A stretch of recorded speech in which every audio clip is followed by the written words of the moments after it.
This is the Morristown Canyon. For thousands of years, long before Europeans traveled up the canyon, Wayhalites' ancestors sustained themselves on what the river gave. It remains central to the Wet'suwet'en way of life. This is our home. I've known this rock since I was a kid, you know, so it's very meaningful to us. Her whole life, she's lived caught between two worlds, the old and the Canadian new. Her European name, used in school and often off reserve, is Theresa Tait-Day. That little girl is now well on her way to being an elder, a hereditary chief tasked with protecting her land and her ancestors' vision. You have to find the resources so you can manage our land sustainably. That's what it's about for us. Hundreds of years ago, that mainly meant fishing sustainably. This is our traditional smokehouse. What do you know about pre-contact trade routes or business ventures in this territory? Pre-contact, our people lived off the land, so there are trails all along within our territories where Indigenous people walked to trade their goods. And that was the first economy that we had. Many Canadians will have heard of Wet'suwet'en, a nation at the epicenter of Canada's pipeline fight. Blockades and marches led by some hereditary chiefs brought construction of the contentious Coastal GasLink pipeline to a standstill, threatening Canada's new LNG terminal on the west coast. We are the authority on our land. Our people have a right to protect this land. You know, when they say that they are protesters out there, no, they are protectors. Those chiefs say the pipeline doesn't have consent to cross through their territory, but others within the nation disagree. In fact, elected council members signed an agreement with the company with 19 other First Nations along the nearly 670-kilometer route. Those nations have the option of equity ownership of 10% of the project, which is why Tait-Day feels the problem isn't the pipeline itself, it's a lack of protocol. It's important that industry talk to the nation and understand the nation, understand the history.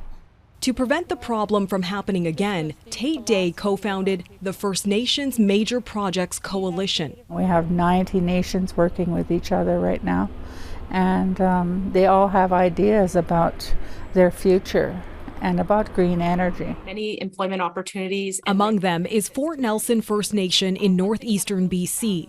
Chief Charlene Gale says their first in Canada $100 million geothermal project could heat up to 14,000 homes and eventually sell energy into the province's power grid. This is 100% Indigenous owned. The potential for this project is to replace gas-fired electricity and reduce our greenhouse gas emissions in our territory. And she says the project is inspiring other Indigenous communities to do the same. As the world moves forward, we also want to be a part of our economies that we have been stripped of for the last 100 years. We want meaningful engagement.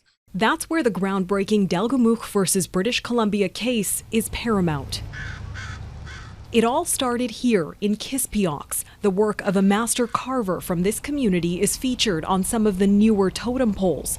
Earl Muldoe was also a claimant in that historic lawsuit.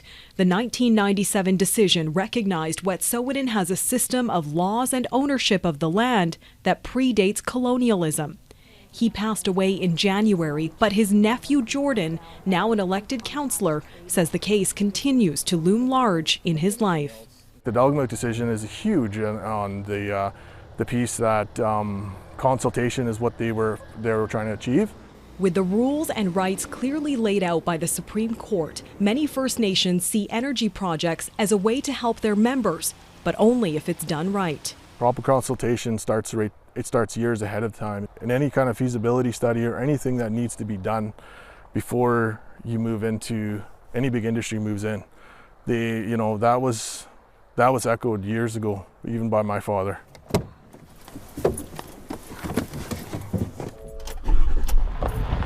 These Kispioks band councillors say Russia's war in Ukraine was an eye-opener about Canada's dependence on foreign energy sources. The cost of fuel has gone so high that, you know, we're a little more cautious of where we go with our vehicles. Their territory may be located far from Bay Street, far from Ottawa, far from big emitters like China, but many here say they can play a major role in helping the rest of the world reduce reliance on fossil fuels. We all have a part to play. I think, you know, as the world becomes more vulnerable to depending on same sources of energy, I think we need to be able to provide ourselves with those types of energies and maybe expand that to provide it to the rest of the world from a community-based kind of approach. And for them, having an equity stake in major resource projects could also mean removing reliance on Indigenous Services Canada, or ISC. The goal is to become self-sustainable and not have to rely on the formulas that Indigenous Service Canada impose on us and have you know, limited our ability to live off the land, at the same time creating a dependence on the Indian Act.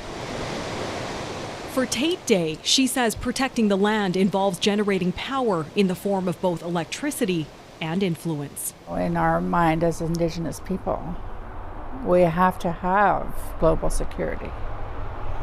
We have to have control of our energy projects to help our nations, Canadians and Indigenous across the country, to be sustainable.